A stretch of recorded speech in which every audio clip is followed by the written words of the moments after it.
தமிழக ஆளுநர் சட்ட மசோதாவை கையாள்வதற்கு எதிராக ஒரு தீர்ப்பு கொடுத்துருக்காங்க. அந்த தீர்ப்புக்கு அப்புறம் சட்டப்பேரவையில் முதல்வர் அவர்கள் இது இந்தியாவிற்கே கிடைச்ச ஒரு வெற்றி, இந்தியா எல்லா மாநிலங்களுக்கும் கிடைச்ச வெற்றிங்கிற மாதிரி ஒரு கருத்தை பதிவு செஞ்சுருக்காங்க.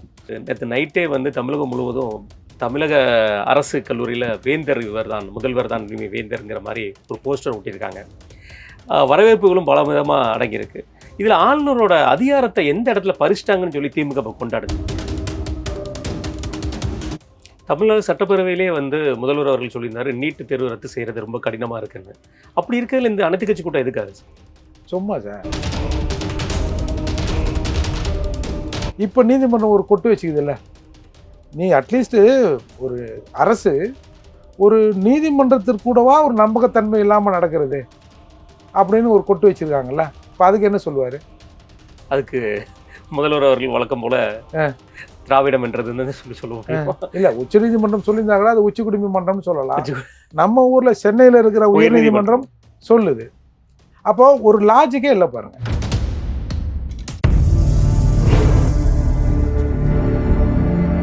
சார் வணக்கம், எப்படி இருக்கீங்க சார்? நல்லா இருக்கும் சார். நேற்று உச்சநீதிமன்றத்தில் தமிழக ஆளுநர் சட்ட மசோதாவை கையாள்வதற்கு எதிராக ஒரு தீர்ப்பு கொடுத்துருக்காங்க. அந்த தீர்ப்புக்கு அப்புறம் சட்டப்பேரவையில் முதல்வர் அவர்கள் இது இந்தியாவிற்கே கிடைச்ச ஒரு வெற்றி, இந்தியா எல்லா மாநிலங்களுக்கும் கிடைச்ச வெற்றிங்கிற மாதிரி ஒரு கருத்தை பதிவு செஞ்சுருக்காங்க. இது பற்றி உங்கள் பார்வை சார்? இல்லை, அவருக்கு தெரிஞ்சது அவ்வளோதான், நம்ம என்ன சொல்ல முடியும். ஏற்கனவே பஞ்சாபில் இந்த மாதிரி ஒரு கேஸ் அதில் ஒரு ஜட்மெண்ட்டில் சொல்லியிருக்காங்க. ஈவன் இந்த நேற்று நம்ம தமிழக அரசு போட்ட வழக்கில் கூட அந்த பஞ்சாப் ஜட்ஜ்மெண்ட்டை காட்டி தான் நீதிமன்றம் அந்த கேஸை பார்க்குது. அது என்ன சொல்கிறாங்க, நீங்கள் ஃபார் எவர், அதாவது எவ்வளோ கால நிர்ணயம் இல்லாமல் நீங்கள் ஒரு கவர்னர் அந்த பில்லை பிரசிடெண்ட்டுக்கு போக வேண்டியது, அது கவர்னரோட முடியறது இல்லைல்ல. கண்டிப்பாக. அப்போது அடுத்த ஆஃபீஸுக்கு போக வேண்டியதை எவ்வளோ நாள் நீங்கள் நிறுத்தி வைப்பீங்கன்றது தான் சிம்பிள், எளிய மக்கள் புரிஞ்சுக்கிற மாதிரி அதான் ஜட்மெண்ட்டு. ஏற்கனவே இதை மாதிரி ஒரு கேரளா கவர்மெண்ட்டு கவர்னர் மேலே ஒரு அகெயின்ஸ்டாக ஒரு கேஸ் போட்டாங்க. அதுலேயும் in favour of Kerala government தான் வழக்கு தீர்ப்பாச்சு. பஞ்சாப்லேயும் அப்படி தான். இது ரெண்டுத்தையும் மேற்கோள் காட்டி இன்றைக்கி தமிழ்நாட்டில் தீர்ப்பாயிருக்கு. இதில் என்ன பெரிய இவங்க என்ன சட்ட போராட்டத்தில் என்ன பெரிய வெற்றி இவங்களுக்கு?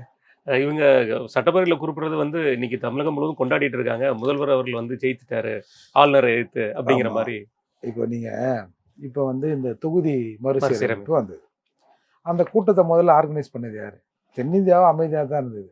அந்த கூட்டத்தை ஆர்கனைஸ் பண்ணது யார்? நம்ம முதல்வர் அவர்கள், முத்துவேல் கருணாநிதி ஸ்டாலின் அப்படி சொல்லலாம், கோச்சி போகிற இது அவர் தான் அரேஞ்ச் பண்ணார். அரேஞ்ச் பண்ணிட்டு அனைத்து கட்சி கூட்டம் போட்டாங்க. அடுத்து ஆன் ஃபாலோயிங் 22 ஏதோ ஒரு டேட்டில் தென்னிந்தியாவில் உள்ள இந்த ஒத்த கருத்துடைய கட்சிகள் மற்றும் முதல்வர்களை கூப்பிடணும் அப்படின்னு இவங்க தீர்மானம் போட்டாங்க. பெரிய ஒரு ஐடிசி ஹோட்டலாக ஏதோ ஒரு பெரிய ஹோட்டலில் ஒரு கூட்டத்தை எல்லாரையும் வர வச்சு பண்ணாங்க. அதுக்கப்புறம் அந்த ப்ரெஸ் ரிலீஸ் பண்ணுறாங்க திமுக சார்பாக. அதில் பார்த்தீங்கன்னா தெரியும், இன்றைக்கு தென்னிந்தியாவில் உள்ள எல்லா தலைவர்களும் நம்முடைய முதல்வர் அவர்கள் தலைமை ஏற்று இதை எதிர்த்து போராடுவதற்கு ஒரு வலிமையான தலைமை இவர்தான் அப்படின்னு அணி திரண்டார்கள். இது திமுகவுக்கு பெருமிதமாக உள்ளது. சார், நான் காசு கொடுத்து ஒரு மீட்டிங் கூப்பிட்றேன், இல்லை நான் ஒரு மீட்டிங் கூப்பிட்றேன்னா நான் தான் ஹெட்டாக இருக்க முடியும். ஆமாம், கண்டிப்பாக. இது ஏதோ கேரளாவிலையோ இல்லை கல்கட்டா வெஸ்ட் பெங்கால்லையோ நடந்து அவங்கெல்லாம் கூடி இல்லை நாம் இதை எதிர்ப்பதற்கு சரியான நபர் முத்துவேல் கருணாநிதி ஸ்டாலின் தான் அப்படின்னு சொல்லியிருந்தாங்கன்னா நம்ம சந்தோஷப்படலாம். அது மட்டும் இல்லாமல் அதுக்கான தேவையே இப்போ இல்லை. நான் என்ன கேட்குறேன், நீங்கள் இந்தியா கூட்டணியில் இருக்கிறீங்க. இப்போ பெரும்பான்மையான அன்றைக்கி வந்தவங்க எல்லாருமே இந்தியா கூட்டணியில் உள்ள தலைவர் தான், சிஎம் தான். சரி, இந்தியா கூட்டணிக்கு இன்றைய வரை ஒருங்கிணைப்பாளரோ இல்லை ஒரு தலைவராகவோ கருதப்படுகிற, அப்படி இல்லை இந்த கட்சிகளுக்கெல்லாம் ஒரு பெரிய கட்சின்னு சொல்கிற அளவுக்கு இருக்கிற, பேரளவில்லாத பெரிய கட்சின்னு சொல்கிற அளவுக்கு இருக்கிற காங்கிரஸ், ராகுல் காந்தி இந்த மறுசீரமைப்பு பற்றி வாய் தரப்போறா? சொல்ல மாட்டார். ஏன்னா அவர் தான் எலெக்ஷன்லேயே சொல்லியிருந்தார். அவர் இல்லை, அவர் அப்படி சொல்லிட்டாருன்னா ஊபியில், பீகாரில், மத்திய பிரதேசத்தில், வடக்கு எங்கேயுமே தலை காட்ட முடியாது. கண்டிப்பாக சார், இது கருணாநிதி அவர்கள் இருக்கும்போதே நமக்கு ஒரு தொகுதி குறைஞ்சிது. அப்போ அட் த சேம் டைம் ஊபியில் 6 தொகுதி கூடிச்சு. அப்போல்லாம் என்ன பண்ணிருந்தீங்க? அப்போது முதல்ல இந்த மறுசீரமைப்புன்றது ஒரு பார்லிமெண்ட் ஸ்டாண்டிங் கமிட்டி போடணும். அதில் ஒரு ஸ்டேட்லேருந்து ஒரு 5 எம்எல்ஏ எம்பிக்கெல்லாம் சேர்ந்து அந்த குழு கூடி விவாதித்து அது நடக்கணும். அப்போது அந்த குழுக்கிட்ட போய் நம்ம நம்ம அப்பீலை சொல்லலாம். அதற்கு முன்னாடி முதல்ல இது வந்து மக்கள் தொகை கணக்கெடுப்பு எடுத்தாதான் இது அடுத்த ஸ்டெப்பே வைக்க முடியும். கண்டிப்பா. அப்படி இருக்கப்போ நம்ம வந்து 1973 இருக்கிற வந்து இதை வச்சு இன்னும் கதையை ஓட்டுனுக்கிறோம். அது ரிசர்வேஷனாக இருந்தாலும் சரி, வேலை வாய்ப்பில் ரிசர்வேஷனாக இருந்தாலும் சரி, கேஸ்ட் ரிசர்வேஷன் இருந்தாலும் சரி, இந்த பார்லிமெண்ட்ரி இந்த தொகுதி பிரிக்கிறதா இருந்தாலும் அதை வச்சு தான். இப்போ நீங்கள் ஒரு உதாரணம், முதல்ல வந்து காஞ்சிபுரத்தில் கலெக்டர் ஆஃபீஸ் இருந்தது. இது முழுக்க காஞ்சிபுரம் மாவட்டமாக இருந்தது. அதுலேருந்து கொஞ்சம் பிரித்து திருவள்ளூர் ஆச்சு, இந்த பக்கம் பிரித்து செங்கல்பட்டு ஆச்சு. இப்போ 3 ஆட்சியர் அலுவலகம் வந்துச்சு. ஏன் ஒரு ஆட்சியர் அலுவலகம் வந்து 1 3 பிரிக்கிறான்? மக்கள் தொகையோட ஒரு 50 கிலோமீட்டருக்குள்ளே இவன் அக்சஸ் ஆகணும். கண்டிப்பா. ஒரு நினைச்சானா ஒரு அரை மணி நேரம் 1 மணி நேரத்தில் கலெக்டரை பார்க்கணும். ஒரு நாள் முழுக்க இவன் டிராவல் பண்ணி கலெக்டரை பார்க்கக்கூடாதுன்றது தான் அது அடிப்படை பேசிக். அப்போ அதே மாதிரி தான் மக்கள் தொகை கணக்கெடுப்பு அடிப்படையில் தொகுதியை பிரிக்கிறாங்க. அப்போது இது எதுவுமே நடக்காத போது என்னமோ நடந்து அதற்கு நம்ம முதல்வர் தலைமை ஏற்று எல்லாரும் தமிழ்நாட்டை பார்த்து எல்லாம் கற்றுக்கிறான்ற மாதிரி ஒரு மாயை உருவாக்குனாங்க இல்லையா? அதே மாதிரி தான் இந்த கவர்னர் விஷயம். நம்ம வந்து கவர்னர் 100% தமிழக அரசோட தமிழக மக்களோட ஒத்து போகிறாரா? அதெல்லாம் மாற்று கருத்து இருக்குது. அது அவரோட பாலிசி. அது தெரிஞ்ச ஒருத்தன், அவர் ஆர்எஸ்எஸ் தானே. அப்போ நீங்கள் வந்து சும்மா ஆர்எஸ்எஸ் எதிர்ப்பு பண்ணுறீங்க. அவர் ஒரு சித்தாந்தத்தில் இருக்கிறவர். சில விஷயங்கள் அவர் சொல்கிறது சரியாக இருந்தாலும் கூட ஒரு மாநில அரசுக்கு அது ஒரு டிஸ்டர்பாக தான் இருக்குது. அப்படி இருக்கிற போது ஒரு 5-6 வந்து சட்ட திருத்தங்கள் வந்து உள்ளே வச்சுருந்தாங்க. அது தரலன்னு இன்னைக்கு ஏற்கனவே இருந்த நீதிமன்றங்கள் தீர்ப்பின் அடிப்படையில் இன்னைக்கு ஒரு தீர்ப்பு வந்திருக்கு. இதில் என்ன பெருசா? சரி, இப்போ நீதிமன்றம் ஒரு கொட்டு வச்சுக்குது இல்லை? நீ அட்லீஸ்ட்டு ஒரு அரசு ஒரு நீதிமன்றத்திற்கு கூடவா ஒரு நம்பகத்தன்மை இல்லாமல் நடக்கிறது அப்படின்னு ஒரு கொட்டு வச்சிருக்காங்கல்ல. இப்போ அதுக்கு என்ன சொல்லுவார்? அதுக்கு முதல்வர் அவர்கள் வழக்கம் போல திராவிடம் என்றது சொல்ல முடியும். இல்ல, உச்ச நீதிமன்றம் சொல்லியிருந்தாங்களா அது உச்ச குடிமை மன்றம்னு சொல்லலாம். நம்ம ஊர்ல சென்னையில இருக்கிற உயர் நீதிமன்றம் சொல்லுது. அப்போ ஒரு லாஜிக்கே இல்லை பாருங்க. நீங்க இது எல்லாருக்குமே தெரியும். அதாவது ஒரு ஒரு ஒரு வழக்கத்தில் ஒன்று சொல்லுவாங்க, ஒரு கேஸு தோத்துருமா, ஒரு அட்வொகேட்டாக சொல்லக்கூடாது, இருந்தாலும் நான் சொல்கிறேன். ஒரு கேஸ் தோத்துருமா சார், கிளைண்ட் வராங்கல்ல, அப்பாவே தானே இருப்பான். வக்கீல் சொல்லுவாரான், யோ உன் கேஸு பெரிய கேஸு, ஒரு ஜட்ஜி வந்து விசாரிக்கக்கூடாதான், 2 ஜட்ஜி விசாரிக்கிற அளவுக்கு கேஸ் ஆகாது, அதால் மேலே 2 ஜட்ஜிக்கிட்ட போக சொல்லிட்டாங்க. ஆக்சுவலி இவர் தோத்துருப்பார் கேஸில். கண்டிப்பாக இவர் அப்பீல்ல அப்படி சொல்லுவாராம். அந்த மாதிரிலாம் இருக்குது இது. அதனால் அதாவதுங்க, ஒரு அரசுக்கும் அதிகாரிகளுக்குமான தொடர்போ இல்லை அரசுக்கும் இந்த மாதிரி லீகலாக இருக்கிற வழக்கறிஞர் டீமுக்கான தொடர்போ இருப்பதான் நான் வந்து அறியலை. அப்படி இல்லைன்னா வழக்கறிஞர்கள் இந்த தப்பை பண்ணவே மாட்டாங்க சார். நீங்கள் சவுக்கு சங்கர் வழக்கில் நீதிமன்றம் சுப்ரீம் கோர்ட் தெளிவாக சொல்லுது, ஏன் ஒரு டாக்குமெண்ட்டை மேனிப்புலேட் பண்ணிட்டாருன்னு சொல்கிறீங்க, சரி அதை வச்சு அவர் யூடியூப்பில் பேசிட்டாருன்னு சொல்கிறீங்க, சரி அப்படி பேசுனதால எங்கேயாவது ஒரு கலவரமோ ஒரு சிக்கலோ ஏதாவது ஏற்பட்டுச்சா, அப்படி அதை எஃப்ஐஆர் காட்டுங்க அப்படின்னும் போது அப்படி ஒன்றும் இல்லை. அப்படி ஒன்றும் இல்லைன்னா போது இது எப்படியா வந்து இது வந்து இருதரப்பினருக்கு ஏற்பட்ட கலவரம் வர சொல்லியிருந்தேன் அப்ளிகபிள் ஆகும். அப்போ இது வந்து ஒவ்வொரு தனிப்பட்ட மனிதனின் குரல் வலையை நெருக்கிறது. அவர் வந்து சவுக்கு சங்கர் வந்து உங்க மேல அலிகேஷன் சொன்னார்னா அலிகேஷன் நடக்கலன்னு சொல்லிட்டு போ, இல்லை அலிகேஷன் நடக்கிற மாதிரி ஏன் நடந்துக்கிறீங்க, அதால இது வந்து நாங்கள் வந்து அனுமதிக்க முடியாதுன்னு ஃபர்ஸ்ட் குண்டாஸை ரீவர்க் பண்ணுறாங்க சார். சார் யாராவது ஒரு குண்டாஸ் உடையுது, 2வது நாளே ஒரு குண்டாஸ் எடுத்துமே அதே பெஞ்சில் வைக்கிறாங்க. அப்போ முகில் ரோஹித் தான் வாதாடுறாரு. அவர் சொல்கிறாங்க எல்லாரும் ஒரு இயரிங்கு எப்படி குறைஞ்சது ஒரு 50 லட்ச ரூபா வாங்குவாங்க. நீ பண்ண தப்புக்கு என் வீட்டு காசு எடுத்து வழக்கு போடுறது இல்லாமல் அதுக்கு வக்கீல் ஃபீஸ் கொடுத்து 2வது நீங்கள் வந்து கொடுக்குறீங்க. அப்போது கேட்கும்போது அதே பெஞ்சு என்ன கேட்குது, என்னது இப்போ தானே முந்தானே தானே போன்னு சொன்னோம், திரும்ப என்ன குண்டாஸா போட்டிருக்கீங்க அப்படின்னு கேட்டோன்னே என்கிட்ட அதுக்கான தகவல் இல்லை, நான் அரசுகிட்ட தகவல் கேட்டு சொல்கிறேங்க அப்படின்னு வந்துட்டு 2 நாளில் அறிவுரை கழகம் அந்த குண்டாஸை திரும்ப பெற்றதாக போய் நீதிமன்றத்தில் சொல்கிறாங்க. அப்போது அதுக்கு முன்னாடி நீதிமன்றம் சொல்லுது, நீங்கள் இதுக்கு சரியான பதில் சொல்லணும்னா நாங்கள் கடுமையான நடவடிக்கை எடுக்க வேண்டியிருக்கோம். சார் இது யாராவது ஒரு லேமேன் கூட, ஒரு சாதாரண நம்ம சாதா கோர்ட்டில் இருக்கிற வக்கீல் கூட ஒரு பெயில் பெட்டிஷன் டிஸ்மிஸ் ஆகுதுன்னு வச்சுங்க, ஒரு 10 நாள் போட்டுங்க, ஒரு வாரம் போட்டுங்க, போனால் மேஜிஸ்ட்ரேட் பெட்டிஷனை தூக்கி மூஞ்சி அடிப்பாருங்க அப்படின்னு சொல்லுவாங்க. அப்போ ஒரு பெயிலுக்குமான இடைவெளிங்கிறது, சார் முந்தானத்து 4 பேரை பிடிச்சிருந்தாங்க, 10 நாள் ஆகுது, இப்போ 6 பேரை பிடிச்சிட்டாங்க, 2 பேரை செக்யூர் பண்ணியிருக்காங்க அதிகமாக, அதால அப்போ இருந்த நிலை வர இப்போ இருந்த நிலை வர ப்ளீஸ் கிராண்ட் மீ பெயில் அப்படிதான் கேட்பாங்க. கண்டிப்பா. அப்போ இது சாதாரணமாக இருக்கவங்களுக்கு கூட தெரியும். அப்போ இந்த இவ்வளவு பெரிய நம்ம என்னென்னவோ பேர்லாம் சொல்கிறாங்க இல்லையா, எம்பிகளாக வேறு இருக்கிறாங்க அந்த வக்கீலுங்க, அவங்களுக்கு இது தெரியாது. அப்போது ஒபேத ஆர்டர் மாதிரியோ செய்யணும் செய்ய சொன்னவங்க வந்து விளக்கம் சொல்லுங்க அப்படின்போது என்னையா இது மாட்டிக்கிட்டு முடிக்கிறோம் அப்படின்னு அவங்க போடுற பெட்டிஷன் தான் இது. ஆகவே பியூரோக்ரஸி இல்லை அரசாங்கத்தை இயக்குவவர்களுக்கும் நம்முடைய முதல்வருக்கும் தொடர்பு இல்லாத மாதிரி தான் இருக்குது. நீங்கள் கருணாநிதி அவர்களை பார்த்தீங்கன்னா ஒரு 4-5 ப்ரெஸ் பீப்புளை வச்சுருப்பார், ரிப்போர்ட்டர்ஸுங்களை. என்னையா இதை பற்றி என்னையா பேசுகிறாங்க அப்படின்னு அவரும் பேசுவார். இவங்களும் தலைவரை இந்த இஷ்யூவில் நம்ம ஒன்றும் திமுக ஒன்றுமே சொல்லலை, உங்கள் கவனத்துக்கு வரலையா அப்படின்னு இவங்களும் கேட்பாங்க. அப்படி இருக்கிற போது நல்லதோ கெட்டதோ ஏதோ ஒன்று இயங்கும். சில விஷயங்கள் நல்ல விஷயங்கள்லாம் கூட நடந்துரும்ல. கண்டிப்பாக. ஆனால் இவர் வந்து அதை நம்ம தலைவர்கிட்ட நம்ம எதிர்பார்க்க முடியறதில்ல. ஏன்னா பிகாஸ் அவர் அடிக்கடி சொல்கிறார்ல, நான் கருணாநிதியின் மகன் அல்லவா, நாங்களும் அதை தான் யோசிக்கிறோம். பட் நேற்று தீர்ப்பு வந்து இல்லை, நேற்று நைட்டே வந்து தமிழகம் முழுவதும் தமிழக அரசு கல்லூரியில் வேந்தர் இவர் தான், முதல்வர் தான் வேந்தருங்கிற மாதிரி ஒரு போஸ்டர் ஒட்டியிருக்காங்க. வரவேற்புகளும் பல விதமாக அடங்கியிருக்கு. இதில் ஆளுநரோட அதிகாரத்தை எந்த இடத்துல பறிச்சிட்டாங்கன்னு சொல்லி திமுக இப்போ கொண்டாடுது. இல்லை, இவங்க கொண்டாடுறது எப்படின்னா, பழக்கருப்பையா அடிக்கடி ஒன்று சொல்லுவார், மதுரை மீனாட்சி அம்மன் கோயிலில் செருப்பை பார்த்துக்கிறதுக்கு டோக்கனுக்கு ஏலம் விடுறாங்க, அதை மாதிரி துணைவேந்தர் பதவியும் ஏலம் விடுறாங்க, அதுதான் இவங்களோட நோக்கம்னு சொல்லுவார். உண்மையிலேயே துணைவேந்தர் தேர்வுங்கிறது இங்கே வந்து அது யார் பண்ணாலும் சரி, இப்போ மத்திய அரசு இப்போ கவர்னர் போட்டாலும் அதில் வந்து இன்ஃப்ளூயன்ஸ் ஆகிடுச்சு, தகுதி இல்லாத நபரை போட்டாங்கன்ற புகார்கள் சிலப்போ எழத்தானே செய்யுது. அப்போ எனக்கு தெரிஞ்சு ஒரு ஹோட்டலில் நாங்கள் உட்காந்துருந்தோம், ஒரு ஸ்டார் ஹோட்டலில். இன்னொருத்தர்கிட்ட ஒருத்தர் வந்து டீ எடுத்து கொடுக்குறாரு, படித்தவர் டீ எடுத்து கொடுத்தாரு. அந்த டீ எடுத்து கொடுத்தவர் ஒரு 10-20 நாள் கழிச்சு ஒரு யூனிவர்சிட்டிக்கு, மிகப்பெரிய தமிழ்நாட்டில் இருக்கிற யூனிவர்சிட்டிக்கு துணைவேந்தராக வந்தார். இன்னும் நம்ம பக்கத்து டேபிளில் அந்த ஆளுக்கு டீ எடுத்து கொடுத்தான். அப்போது சில விஷயங்கள் அப்படி தான் நடக்குது.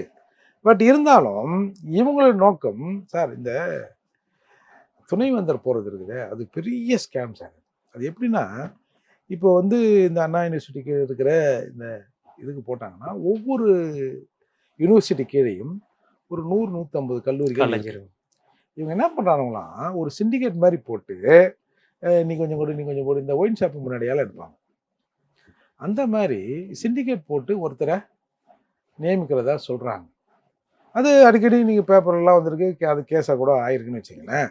அப்போ இது எப்படி இருக்கு பாருங்க, ஒரு கல்வியின் தரம் முதலிடத்தில் இருக்க வேண்டிய நபரே அங்கே சரியில்லைன்னா அப்புறம் கீழே இருக்கிறதுலாம் எப்படி இருக்கும்? அதுவும் சரியில்லைமா. அப்போ ஒரு கவர்மெண்ட் காலேஜ்லேயே பல விதிமீறல்கள் நடக்குதுன்னா, அப்போ ப்ரைவேட் காலேஜில் ஒன்றுமே இல்லாமல் காலேஜ் முழுசாக இருக்கிற மாதிரி அவங்க பண்ணுவாங்க.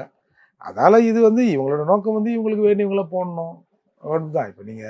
இப்போ நம்ம தமிழ்நாடு பாடநூல் நிறுவனம் இருக்கு, லியோனின் யார், தண்டிக்கல் அவரோட நிலை எல்லாருக்கும் தெரியும். அது சரி, அவரோட பர்சனல்னு வச்சுங்க. அப்படிதான் இப்போ தமிழ்நாடு மனித உரிமை ஆணையம்னு ஒன்று இருக்குது. என் நினைவில் இந்த 4 ஆண்டுகளில் நான் ஒரே ஒரு நாள் அவரை பார்த்தேன், செந்தில் பாலாஜி அவர்கள். ஆமாம், விடிய காலையில் ஒரு ஒரு ஒரு தலைக்காலில் வச்சிருந்த ஒரு கோட்டு மாதிரி, ஒரு ப்ளூ கோட்டை நம்ம போட்டுக்கின்னு வந்துட்டு, அம்மா கையெல்லாம் தேஞ்சு போய்க்குது, இது மிகப்பெரிய மனித உரிமை மீறல் தான் அப்படின்னு சொன்னவர் இன்னி வரைக்கும் எங்கே இருக்கான்னு தெரியல. அதுக்கப்புறம் தமிழ்நாட்டில் மனித உரிமை மீறல் நடந்ததா, நடக்கலையா, இல்லை மனித உரிமை மீறல்னு ஒன்று இருக்கா, அதுக்குன்னு ஒரு ஆணையம் இருக்கான்றதே நமக்கு சந்தேகமாக இருக்குது. ஒருத்தன் பீ தண்ணியே ஒரு ஊரே குடிக்குது, அது மிகப்பெரிய மனித உரிமை மீறல் தானே. ஒருத்தன் மூத்தரத்தை குடிக்க வைக்கிறாங்க, சவுக்கு சார் வீட்டில் நடந்தது கூட. ஆமாம், சவுக்கு சார் வீட்டில் நடந்தது. அப்புறம் பல பள்ளிகளில் வந்து இந்த மாதிரி மலம் சம்பந்தமான அட்ராசிட்டி, அது ஒரு மனித வாழ்வுக்கு அச்சுறுத்தல் தானே. கண்டிப்பாக. எங்கேயாவது போய் இந்த மனுஷன் என்னையா இது அப்படின்னு பார்த்தா கூட நமக்கு வந்து இந்த மாதிரி நிறுவனங்கள் இருக்கிறதா, அமைப்புகள் இருப்பதா தெரியும். அப்போது இதோட நோக்கம் என்னென்னா, இவங்களுக்கு வேண்டிய நபர்களை அந்த பதவியில் உட்கார வைக்கிறதுக்கான முயற்சி தானே தவிர, கவர்னர் போட்டால் அவர் வந்து தப்பாக போட்டுருவார், காலேஜெல்லாம் ஒழுங்காக நடக்காது, வந்து நிர்வாகம் சரியாக இருக்காது, நம்ம போட்டோம்னா மிக ஆகச்சிறந்த ஆளுமைகளை போட்டு நம்ம செய்வோன்ற எண்ணம்லாம் இல்லை சார். அது மாதிரி உச்சநீதிமன்றம் 10க்கும் மேற்பட்ட மசோதாக்கள் நிலுவையில் இருக்கும்போது குடியரசுத் தலைவருக்கு போக வேண்டிய இடத்தை விட்டுட்டு அவங்களே ஆர்டிகல் 142 யூஸ் பண்ணி இந்த மசோதாக்கள் செல்லுன்னு சொன்னது எப்படி, என்ன மாதிரி பார்க்குறீங்க நீங்கள்? இல்லை, அதுக்கும் ஏற்கனவே லீகல் ப்ரொசீடிங்ஸ் இருக்குது. அதாவது ஒரு ஜனாதிபதி அவர்கள் ஒன்றை வந்து நிராகரிச்சிட்டான்னு வச்சுக்க, அதுக்கு நீதிமன்றம் போகிறோம்ல. அப்போ அவங்களுக்கான உரிமை இருக்கிறதா தான் நானும் பார்க்குறேன். புரியுது. சுப்ரீம் கோர்ட் அப்படி ஜஸ்ட் லைக் தட் கீழ் கோர்ட்டில் இன்ஃப்ளூயன்ஸ் பண்ணுற மாதிரிலாம் பண்ண முடியாது இல்லை. இல்லை, இதே மாதிரி ஏதாவது ஒரு தீர்மானம் வந்து சட்டசபை அப்பாவுக்கு அவர்களுக்கு சபாநாயகருக்கு எதிராக வந்து கொண்டு வந்திருந்து இதே மாதிரி ஏதாவது ஒரு ஜட்ஜ்மெண்ட் வந்தா இதே திமுக வரவேற்குமா?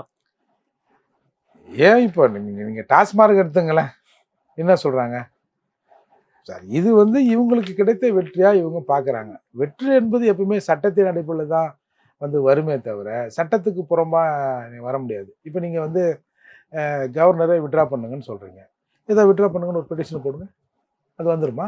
முடியாது. அது முடியாது இல்லை. அவரோட காலம் முடிஞ்சால் மத்திய அரசு நினைச்சா, இல்லை காலம் முடியறதுக்கு முன்னாலே மத்திய அரசு என்ன நினைக்குதோ அதுபடி தான் நடக்கும். அதனால் இது வந்து ஒரு சட்டப்பூர்வமான ஒரு ரெமெடி. இது சார் 100 கொட்டு நீ வாங்கியிருக்க, ஒரே ஒரு பாராட்டு உனக்கு ஆதரவாக ஒரு தீர்ப்பு வந்திருக்கு, அவ்வளோதானே. இதில் கொண்டாடுறதுல என்ன இருக்குது? அடுத்து இன்றைக்கு வந்து நீட்டுக்கு வந்து அனைத்து கட்சி கூட்டம் நடத்தியிருக்காங்க. இதை பற்றி எது நினைக்கிறீங்க சார்? அதாவது சார், நீட்டு வந்துங்க, நீட்டை மாதிரி ஒரு பெரிய உருட்டு இங்கே தமிழகத்தில் எதுவுமே இல்லை. நீட்டை வந்து அதாவது 1956 விதி 10(2) கீழ் மத்திய அரசுக்கு பொதுவான நுழைவுத் தேர்வு நடத்த அதிகாரம் இருக்கிறது அப்படின்னு பார்லிமெண்ட்டில் டிசம்பர் 2010 12ஆம் தேதி ஒரு தீர்மானத்தை கொண்டு வராங்க. அது வந்து regulation of graduate medical examination என்ற தலைப்பில் அந்த தீர்மானம் நிறைவேற்றப்படுது. அன்றைய தீர்மானத்தை நிறைவேற்றியது இந்தியாவின் சுகாதாரத்துறை இணையமைச்சர். அவர் யார்? திமுகவை சேர்ந்த காந்தி செல்வன். அவர் தான் அந்த பில்லையே கொண்டு வர்றார். அப்போ கொண்டு வந்து அவங்க பாஸ் பண்ணுறாங்க. அப்போ வந்து அது பெரிய டிஸ்கஷன் வந்து அப்புறம் சுப்ரீம் கோர்ட் அது வேணான்னு சொல்லுது. அப்புறம் மறுசீராய்வுக்கு காங்கிரஸ் கவர்மெண்ட் தான் போகுது. காங்கிரஸ் மீன்ஸ் திமுக காங்கிரஸ் கவர்மெண்ட் தான் போகுது. அதுக்கு சார்பாக நீங்கள் நம்ம மத்திய அமைச்சர் சிதம்பரத்தோட மனைவி தான் வந்து ஆஜராகிறாங்க. அப்போ நீங்கள் பார்த்துருப்பீங்க, அந்த வீடியோலாம் இன்னும் இருக்குது. இதுக்கப்புறம் நோ சான்ஸ், மூச்சே இல்லை நீட்டை பற்றின்னு சொல்லிட்டாங்க. அப்படி இருக்கிற போது இவங்க இப்போது வந்து தேர்தல் அறிக்கை, சட்டமன்ற தேர்தல் அறிக்கை வெளியிடுறாங்க. அதில் இந்த மாதிரி மொத்தமாக வந்து நீட் தேர்வால் நம்ம பாதிக்கப்படுறோம், நாங்கள் ஆட்சிக்கு வந்த உடனே அந்த நீட் தேர்வை ரத்து செய்கிற ரகசியம் தெரியும்னு வெளியில் சொன்னாங்க. தேர்தல் அறிக்கையில் நாங்கள் வந்து அதை ரத்து செய்வதற்கான முன்முயற்சியை எடுப்போம் அப்படின்னு சொன்னாங்க. இவங்களுக்கு தெரியுமில்ல, நீங்கள் தானே கொண்டு வந்தீங்க. அப்புறம் இன்னொரு உருட்டு விட்டுறாங்க பாருங்கள். அதாவது எல்லா மெடிக்கல் காலேஜிலும் 15% மத்திய அரசு ஒதுக்கீடு, அது இந்தியா முழுக்க. அதே தேர்தல் அறிக்கையில் இவங்க சொல்கிறாங்க, இந்த மாதிரி நாங்கள் ஆட்சிக்கு வந்தவுடன் அந்த முழு சீட்டையும் நாமளே தமிழக அரசை வைத்துக் கொள்கிற அளவுக்கு முயற்சி மேற்கொள்ளப்படும். எப்படி முயற்சி மேற்கொள்வேன்? இது நீங்கள் தான் சொல்கிறீங்க. 1956 விதி 10(2) கீழ் மத்திய அரசு சம்மந்தப்பட்டதுன்னு சொல்லிட்டீங்க. அப்போ சென்ட்ரல் தொகுப்பில் இருக்கிறத நீங்கள் எப்படி அதில் போய் நீங்கள் என்ன பண்ண முடியும்? அப்போது கண்ணுக்கு தெரிஞ்சு இது வந்து ஒரு உருட்டு தான்.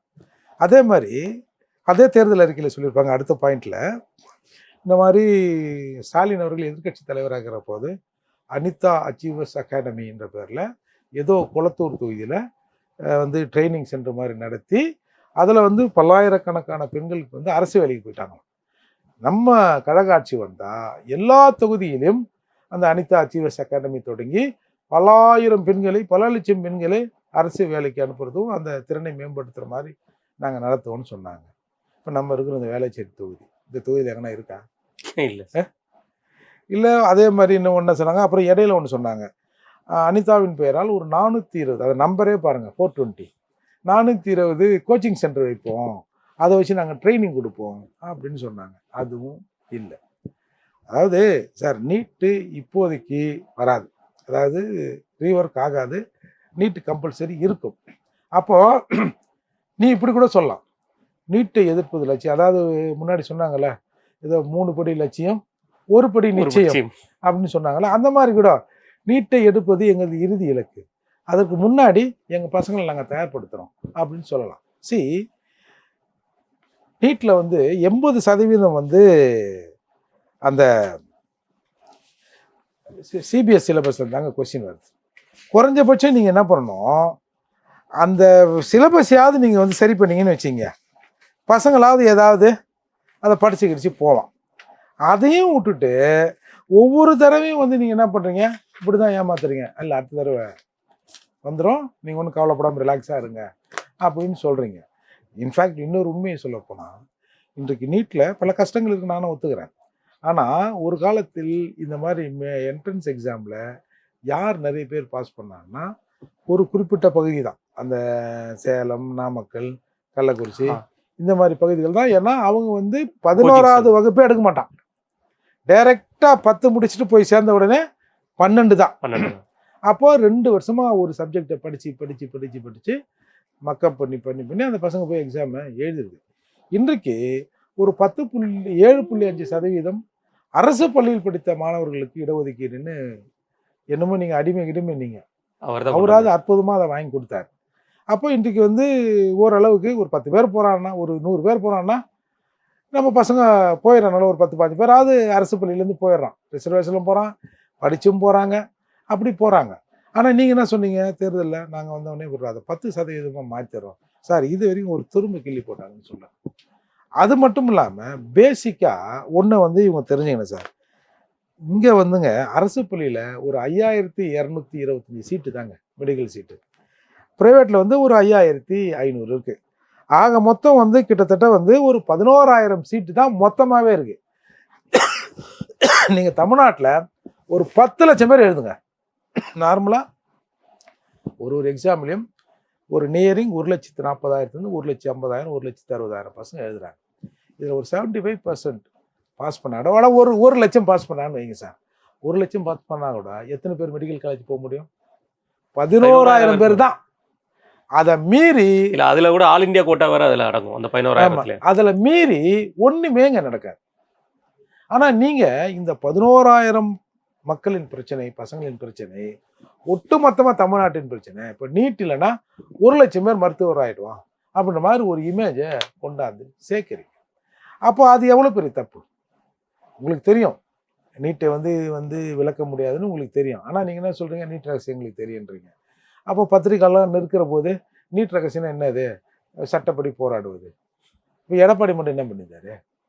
சரி, சட்டப்படி போராடுவதுன்னு நீங்கள் சொல்கிறீங்க.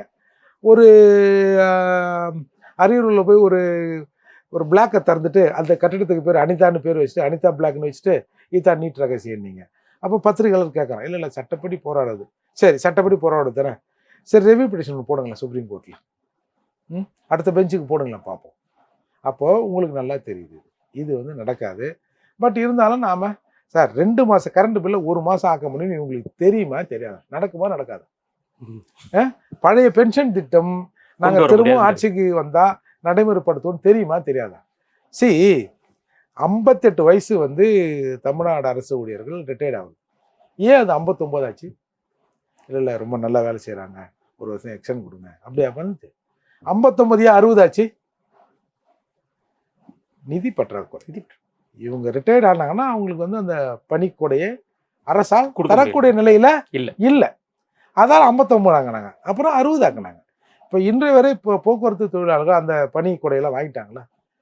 இதுதான் நம்ம நாட்டோட, தமிழ்நாட்டோட எதேச்சையான நிதிநிலை.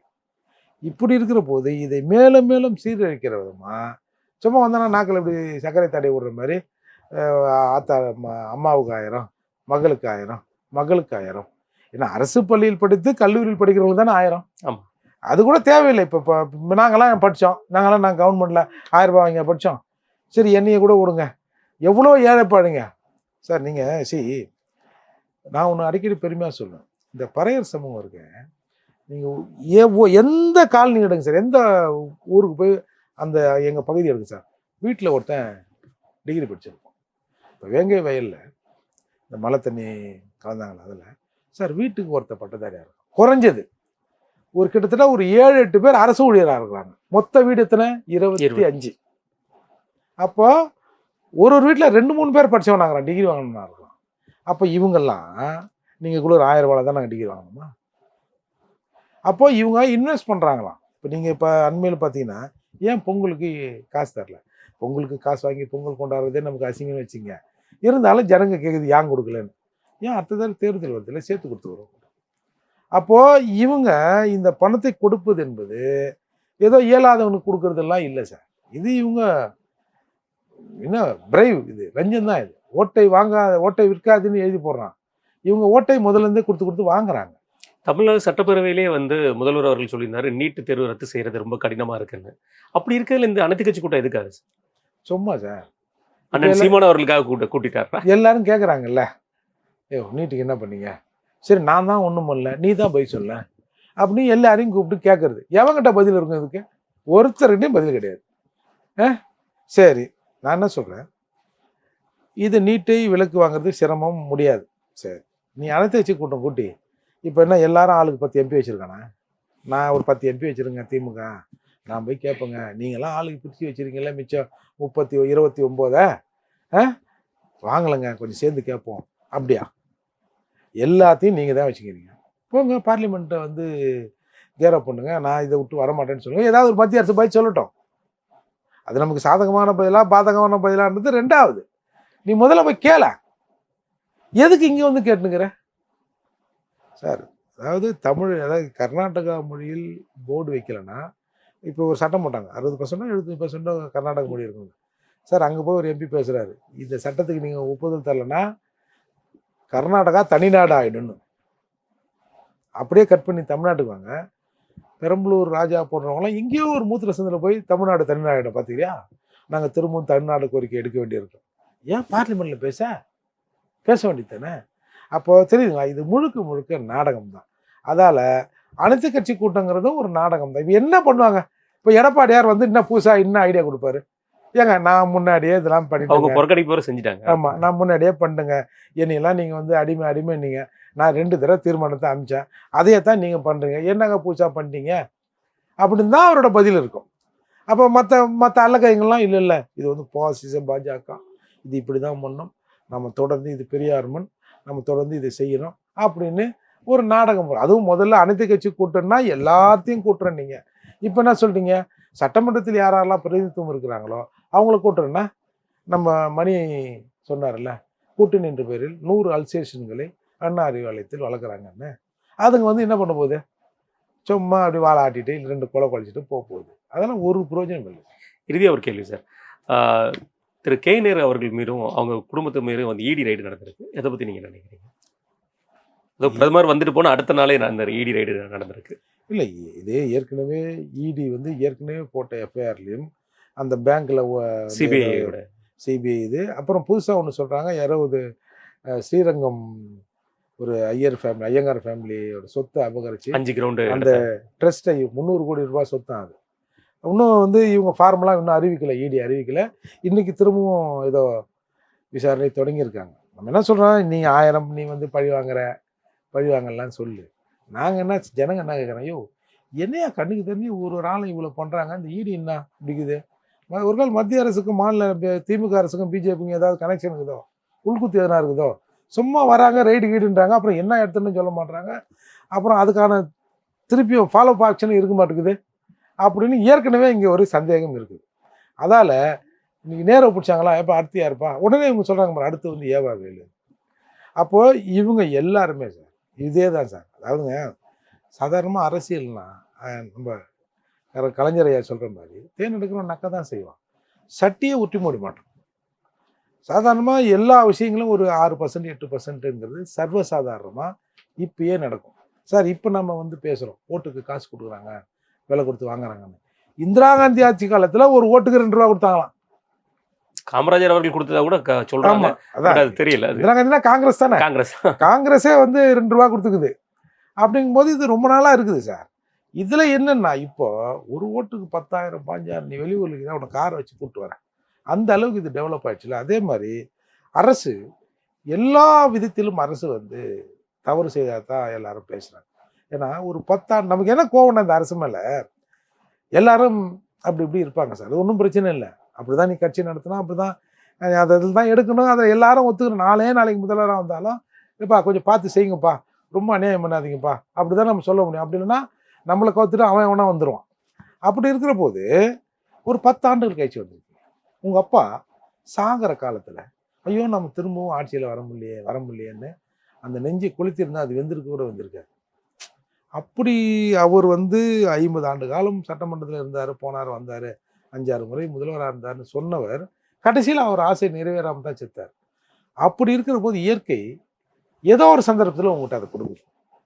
நீங்கள் என்ன பண்ணணும்? சரி, நம்ம அப்பா வந்து இப்படி இருந்தார், நாம் கொஞ்சம் அதை செய்வோம் ஜனங்களுக்கு. சார் சாதாரணமான என்ன சார் நினைக்கிறேன், இப்போ சாதாரண ஜனங்க எனக்கு அரசு வந்து அதை கொடுக்கணும் இதை கொடுக்கணும்லாம் யாருமே நினைக்கிறேன் சார்.